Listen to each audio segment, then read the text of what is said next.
ഈ മാസം 7-ന് സംസ്ഥാന ബജറ്റ് അവതരിപ്പിക്കാനിരിക്കെ പ്രവാസികൾ വലിയ പ്രതീക്ഷയിലാണ്. ക്ഷേമ പദ്ധതികളും വിമാന ടിക്കറ്റ് നിരക്ക് കൊള്ളയും നിയന്ത്രിക്കാനുള്ള പദ്ധതികൾ ഉണ്ടാകുമോ എന്നാണ് പ്രവാസികൾ ഉറ്റുനോക്കുന്നത്. കേന്ദ്ര ബജറ്റിൽ നിരാശരായ പ്രവാസികൾ സംസ്ഥാന ബജറ്റിൽ വലിയ പ്രതീക്ഷയിലാണ്. സീസൺ അനുസരിച്ചുള്ള വിമാനയാത്രാ നിരക്ക് കൊള്ള നിയന്ത്രിക്കുകയാണ് പ്രധാന ആവശ്യം. പ്രവാസം മതിയാക്കി വരുന്നവരുടെ പുനരധിവാസത്തിനായി പാക്കേജ് വേണമെന്നതാണ് മറ്റൊരാവശ്യം. പ്രവാസികളുടെ പെൻഷൻ വർദ്ധിപ്പിക്കാനും ഇൻഷുറൻസിനുമുള്ള പദ്ധതികൾ, സബ്സിഡിയോടെ ഈടില്ലാതെ വായ്പ വേണമെന്ന ആവശ്യവും പ്രവാസികൾക്കുണ്ട്. പ്രവാസം അവസാനിപ്പിച്ച് മടങ്ങിയെത്തുന്ന വളരെ സാധാരണക്കാരായ ജനങ്ങൾക്ക് മികച്ച പുനരധിവാസ പദ്ധതി എന്നത് കാലങ്ങളായുള്ള ആവശ്യമാണ്.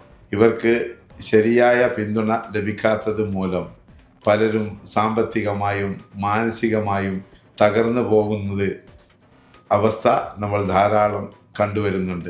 ഗൾഫിൽ നിന്ന് മികച്ച പരിശീലനം നേടി നാട്ടിലെത്തിയവരുടെ കഴിവ് നാടിന്റെ വികസനത്തിന് ഉപയോഗിക്കുന്ന തരത്തിലുള്ള പദ്ധതികൾ ആവിഷ്കരിക്കണമെന്ന ആവശ്യവും പ്രവാസികൾക്കുണ്ട്. 24 മലപ്പുറം.